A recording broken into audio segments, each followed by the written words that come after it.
Poppin' B? Perpuck here, and welcome back to another episode of Race the Ramen, the show where I attempt to review something unscripted in the amount of time it takes to boil an instant ramen. And today, we'll be taking a look at the Super Mario Galaxy movie, showing now in movie theaters. Alright, I'm going to start the timer right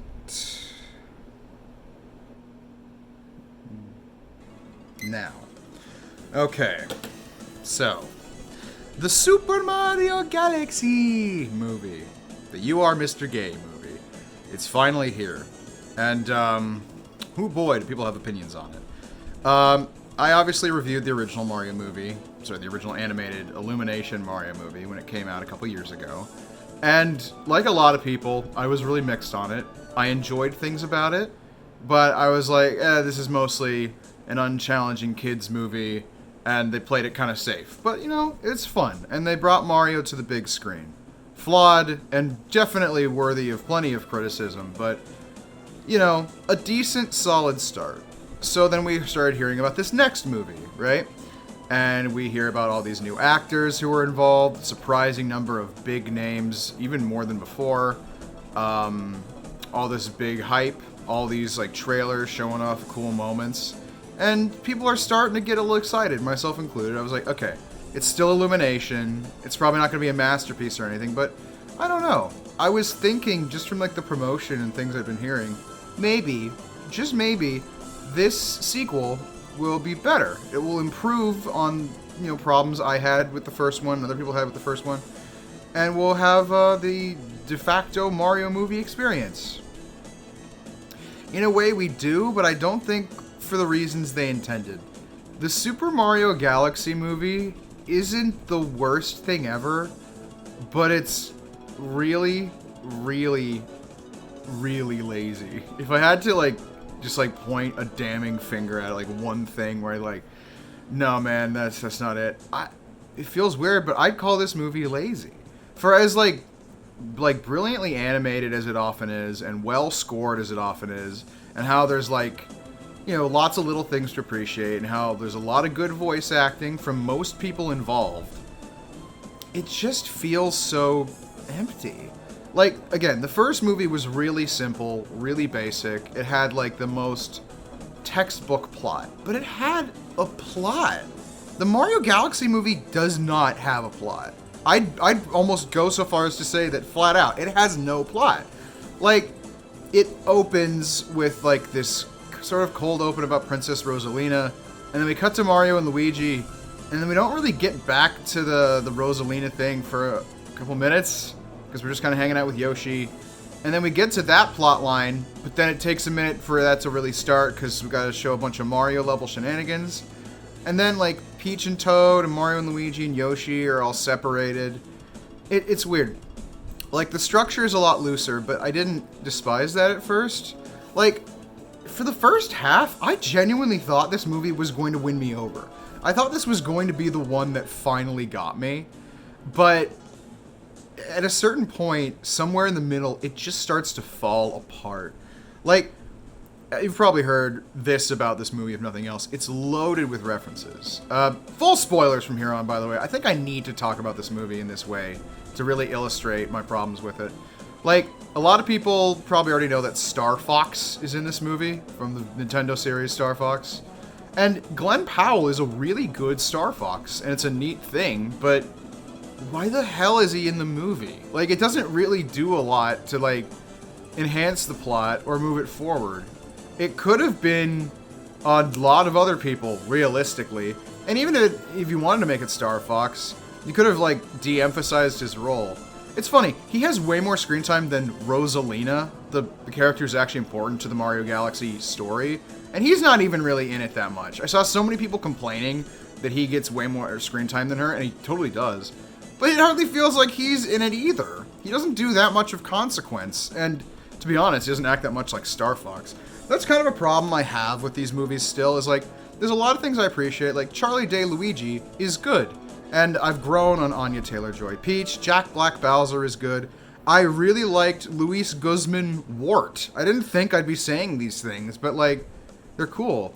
Meanwhile, characters like Birdo, who I was excited to see, don't get any lines. Rosalina gets like 5 minutes of screen time, like she's a plot device. They make up a bunch of stupid lore that doesn't exist in the games. And again, none of it is meaningfully developed in any way, so you're just kind of stuck there being like, okay. There's no time taken to like linger on anything. So it just keeps going and going until eventually you feel like you're watching Cocomelon for Mario fans because all it is references. And it's just not a great movie for that. Hopefully that gives you all a decent impression of what I think of the movie. I'm really weirded out by this one. I don't hate it, but I don't like it. Like, I like it considerably less than the first one overall, even though there's a lot of things it does better. There's less licensed music. There's more score music.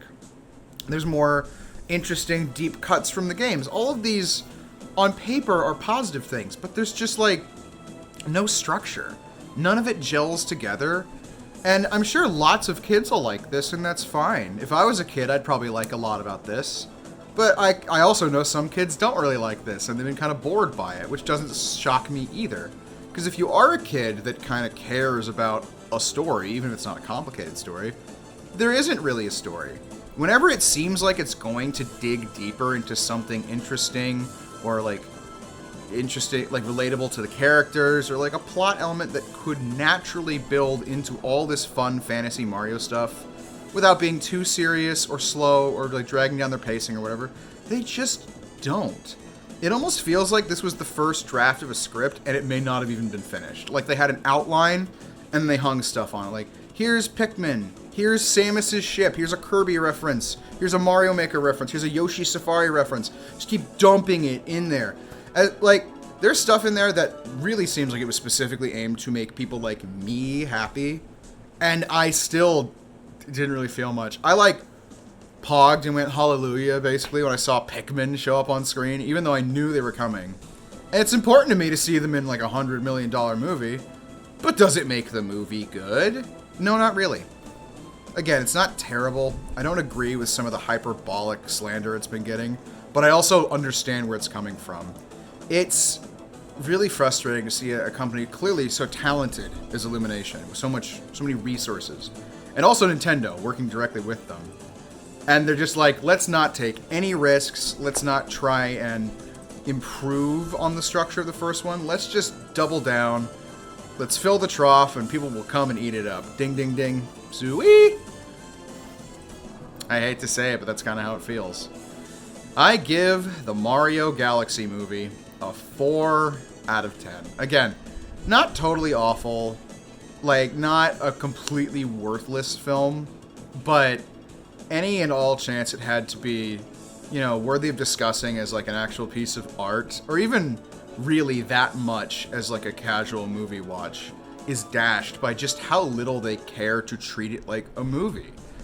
Like, when it feels like a movie is when it feels best. When it's just minutes upon minutes of references, like we're watching an old, like, silent cartoon, but with less artistry, it's just pointless.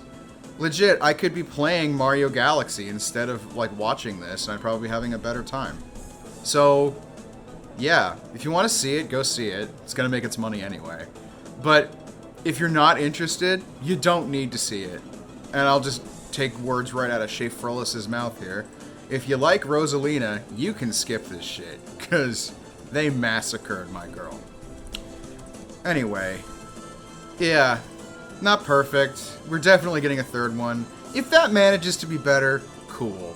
But I seriously doubt it, because it really feels like Illumination and Nintendo either didn't learn anything from the feedback on the first, or just ignored it, because money. I don't know. And at this point, honestly, I don't care. Because at the end of the day, it's just kind of a movie full of references. There will be another one. This doesn't really matter all that much. Okay, but before I leave, can I just say one more thing? Please stop casting Chris Pratt in things. It is so clear they regret hiring him to be Mario. They try to take the focus off of him whenever they can. And it's just like, dude, you used to be like charismatic, used to act. You're fucking Mario. Put some whimsy on it, you motherfucker. What do you think? Love the colors. It's trash.